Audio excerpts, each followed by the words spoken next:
नमस्कार, मैं अरविंद गांधी। आज मैं आपके बीच नेपाल के और चीन के और भारत के सीमा विवाद को लेके चर्चा करने के लिए उपस्थित हुआ हूँ। भारत और नेपाल के बीच में हमेशा मैत्री संबंध रहा है, लेकिन नेपाल जो है वर्तमान प्रधानमंत्री माननीय केपी ओली शर्मा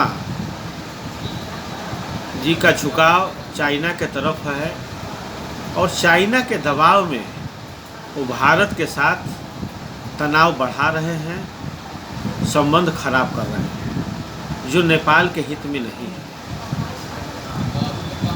एक तरीके से वो चीन को कवर दे रहे हैं, लेकिन मैं बता देना चाहता हूँ कि यह सर्वविदित है कि नेपाल को जब नमक की भी ज़रूरत पड़ती है तो भारत की तरफ देता है, भारत के बॉर्डर की तरफ देखता है।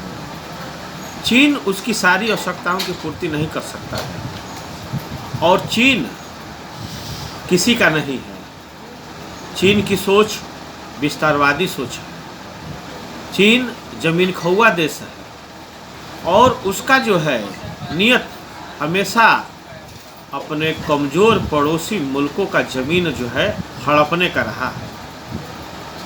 जिस तरह उसने ताइवान पर नज़र गड़ाया हुआ है, मकाऊ को कब्जा कर लिया, हांगकांग को कब्जा कर लिया, तिब्बत को कब्जा कर लिया और भारत का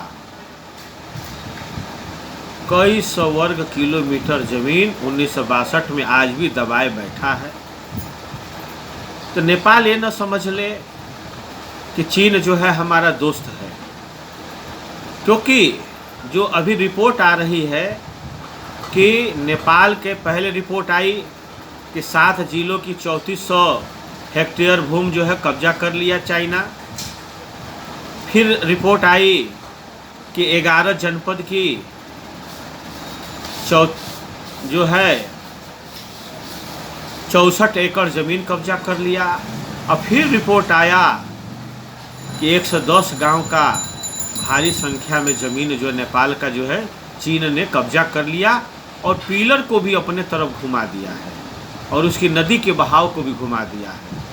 उसकी नीयत क्या है?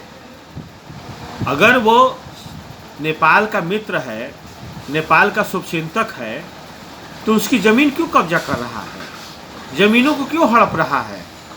और नेपाल के प्रधानमंत्री चुप क्यों हैं, जबकि वहाँ के विपक्ष, वहाँ के सत्ताधारी पार्टी के सांसद, विधायक, विपक्ष के सारे राजनेता चिल्ला चिल्ला के कह रहे हैं कि नेपाल सरकार जो है चीन से वार्ता करे और अपनी ज़मीनें वापस ले। अगर नहीं मानता है तो बलपूर्वक प्रयास करके उससे ज़मीनें लेनी चाहिए।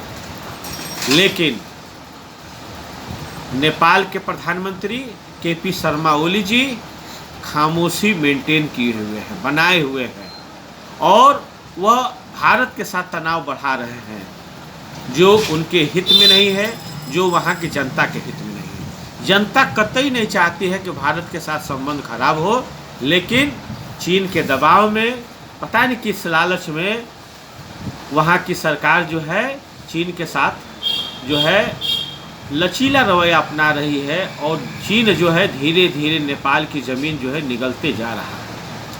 अब तो संसद में और मीटिंगों में यह आवाज़ उठने लगी है। पूर्व प्रधानमंत्री पुष्प कमल दहन प्रचंड जो ओली के साथ मिलके सरकार बनाए थे और उनके सरकार के ये प्रधानमंत्री है माननीय केपी शर्मा ओली जी, उन्होंने उनसे इस्तीफा की मांग किया। कांग्रेस ने इस्तीफा की मांग किया है, विपक्ष इस्तीफा का मांग कर रहा है।